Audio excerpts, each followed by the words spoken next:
When you get shoved, what comes out? Hey! Just like a cup spills what's inside, when we're riled up or something tough happens, we spill what's inside too.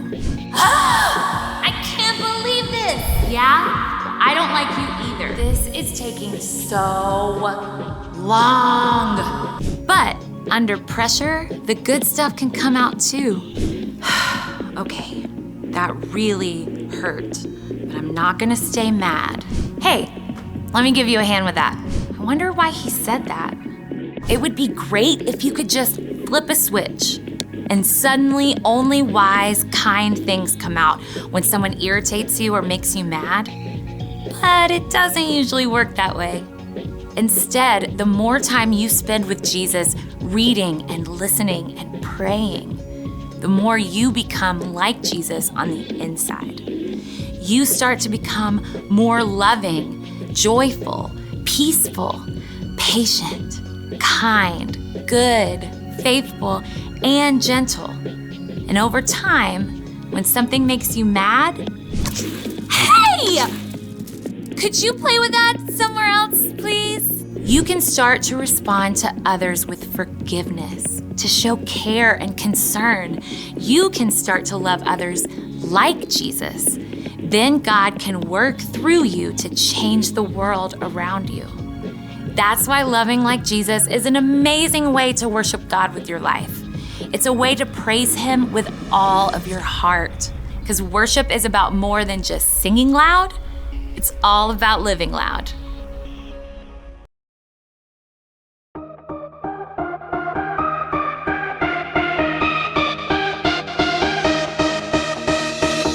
You spoke one word and the dark became light. I believe it, yeah. You spoke my name and my heart came to life. I believe it, yeah. I wanna sing about it, I wanna scream and shout it. I'm gonna sing it right now. At the top of my lungs I sing, with all of my heart I will praise you. God, you are everything. You're the reason I lift my voice. At the top of my lungs I'll sing, with all of my heart I will praise you. God, you are everything. You're the reason I lift my voice. At the top of my lungs. Yeah, at the top of my lungs.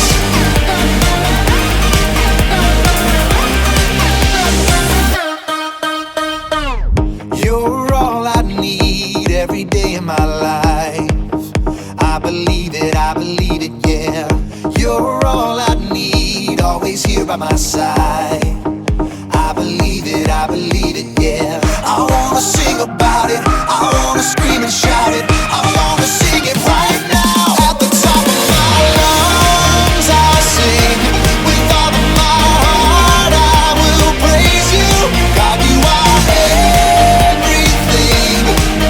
You're the reason I lift my voice. At the top of my lungs I'll sing, with all of my heart I will praise you. God, you are everything.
cold. Fire is hot and ice is cold. Fire is hot and ice is cold. I don't know what can I say. I don't know what can I say. The so-and-so show is today. The so-and-so show is today. Sound off. 1, 2, Sound off. 3, 4. Sound off. 1, 2, 3, 4. 1, 2, 3, 4. Oh man, that was fun. Oh man, that was fun. Yeah, that's funny. Oh, ha ha, yeah, that's funny. Okay, yeah, I get the joke. Okay, yeah, I get the joke. You can stop it now. You can stop it now. 1, 2, 3, 4. 1, 2, 3, 4. 1, 2, 3, 4. Are you quite finished now? Are you quite finished now?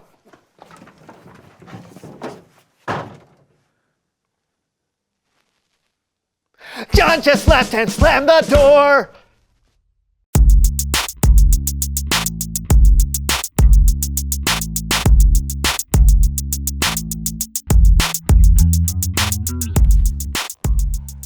Hello, everyone. No! John, we have a show to do right now. I can't. Okay, all right, so earlier today. Don't say it. Don't say it. John, we have to do the Don't show. you dare. Don't you dare. No. So, we just got back from a camp, and I told a story that apparently really scared John. I didn't think it was scary, but I don't know. I don't see how we're gonna get through the rest of the show. Look, they could be coming back at any second, Brandon. Any second. Who knows what they're gonna take this time? Maybe it's not gonna be snacks. Maybe it's gonna be our precious The artifacts. story is not real, John. I made it up. Oh, did you? Yes. Did you? Oh, okay. Brandon told this terrifying story. It's about a group of animal thieves, and it's the most terrifying animal ever. Squirrel? Ah! Did they come? Are we safe? Are all our artifacts safe? John, this is getting ridiculous. You can't possibly be scared. You can't be the judge of my internal emotional life! It's not a scary story. I'll prove it. I'll tell them. No. I will, yes, I will. It was a bright and sunny day. Ah, you see, it's terrifying! It's not even a dark and stormy night. Exactly! It would be so much better if it was a dark and stormy night. Squirrels that feel like they could strike in broad daylight? What are they not capable of? Okay, here's the story. It was a bright and sunny day. Mortimer and Sebastian, a pair of squirrel bandits, were looking for their next big heist. They laid their eyes on a cabin of unsuspecting campers who had left their laundry on the floor and had snuck snacks in their bags. The squirrels waited until the campers left, and then they made their move. They took every sugary snack and every sock left on the floor. It's just a silly story to remind campers to pick up their laundry and not bring food into the cabin. That's it. Oh. They're adorable.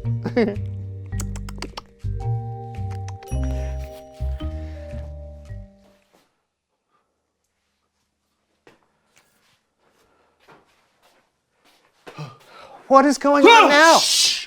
I think I hear something. John, we've got to get on with the show. Why did you tell me that terrifying You story? have got to get over this unreasonable fear of squirrels. Unreasonable fear of squirrels? Yes. Unreasonable fear of... Shh! I hear something. Oh, they're coming! Ready.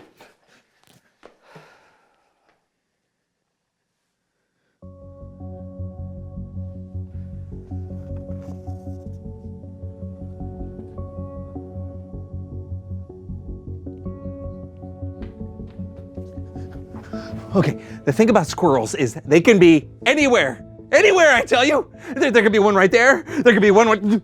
Hey, John. Ow! Oh, no, John, it's me. I was trying to help you overcome your fear.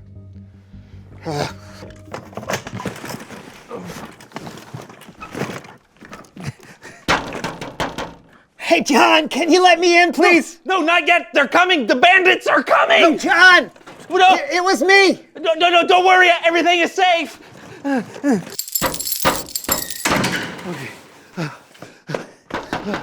Brandon? It was me. I was wearing a squirrel mask. Why are you trying to terrify I me? was trying to help you overcome your fear. Well, it did not work. Well, look, I'm sorry. Well, I'm not gonna forgive you. What have you done with everything on the set? I took everything and threw it in a safe and threw away the key. John! Well, you're welcome.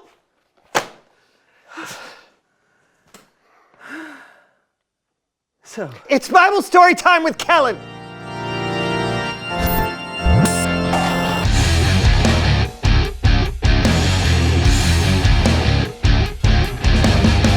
Hey, fellas. Hey, Kellen. Oh, whoa. That set looks really sparse. yeah, I'm protecting it from squirrel bandits.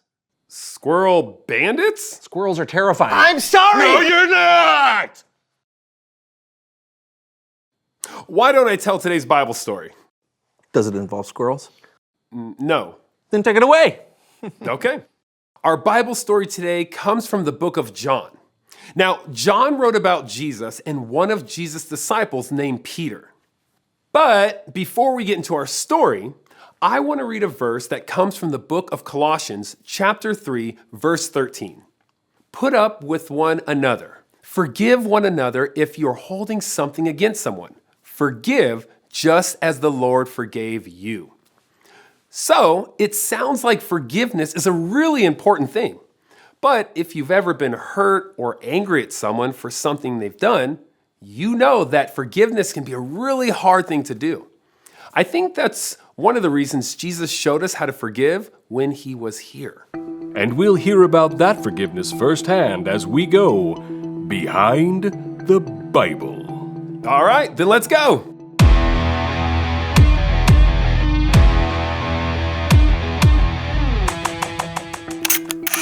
Jesus had gathered with his disciples to celebrate Passover, a traditional supper they would share with one another. But what the disciples didn't know was that this would be their last supper with Jesus. Sometimes when we were with Jesus, he said things we didn't understand. That night at Passover, he said he was going somewhere we couldn't follow. I didn't know where he meant, but I was sure that I could go with him. I said, I will give my life for you. And Jesus was like, would you really? And this part he made very clear. He said, before the rooster crows, you will say 3 times that you don't know me. I was thinking, no way. There's no way.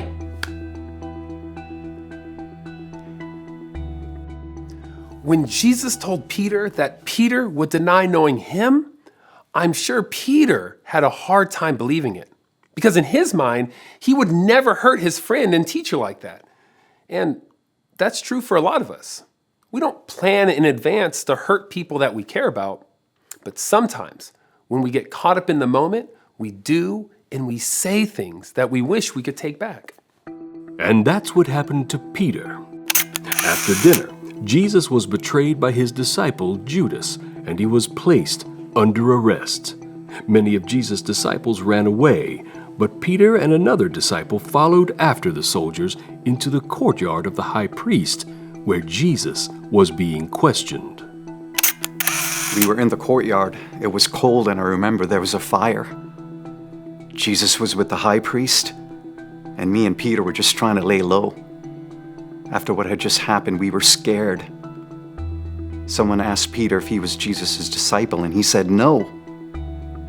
And then someone else asked him again, and he said no again.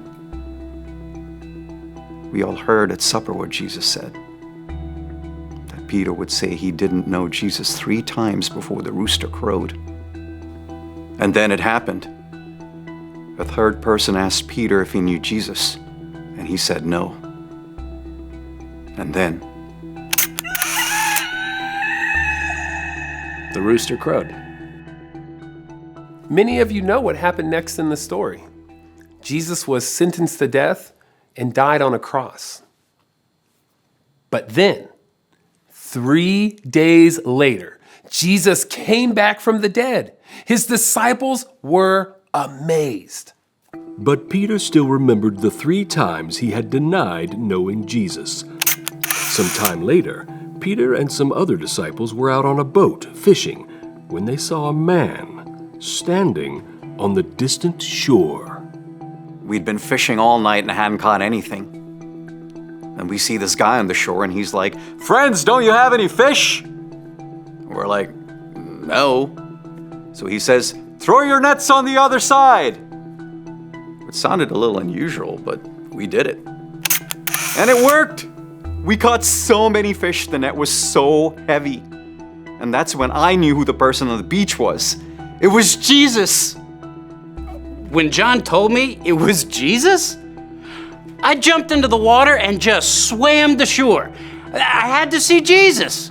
The others followed after me in the boat, and when they got to shore with 153 fish we'd caught, we had breakfast with Jesus. After that,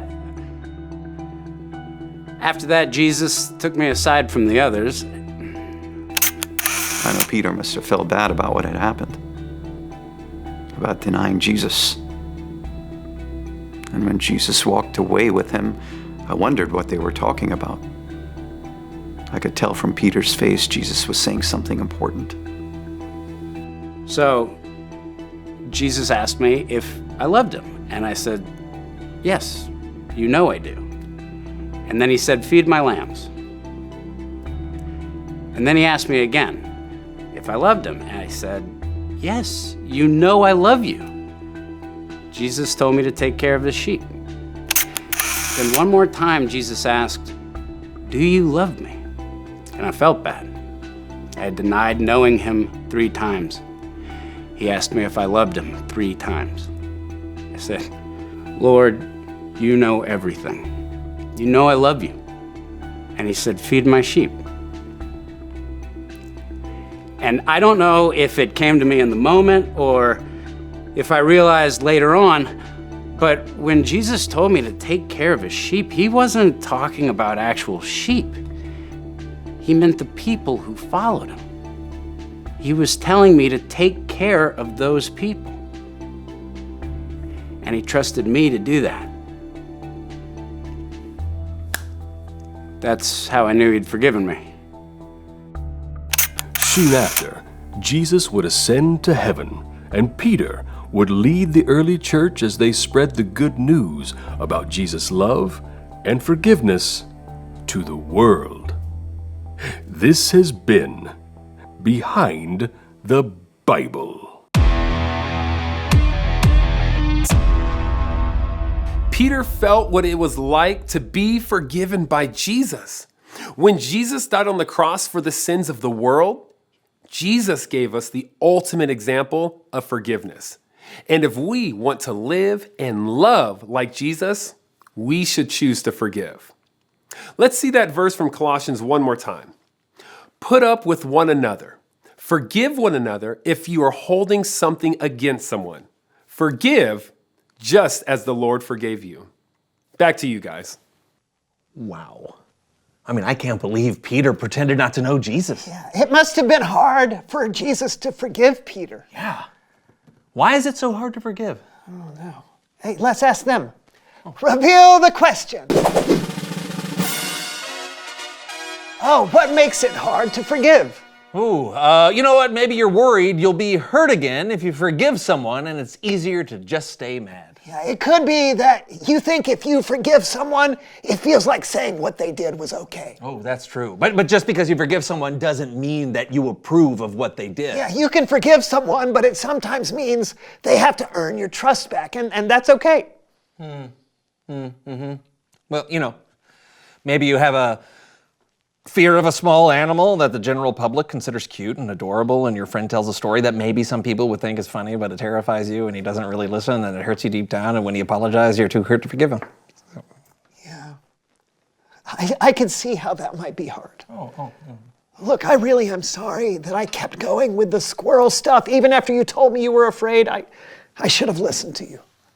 I forgive you. Hey, you know, that feels pretty good. Yeah, it does.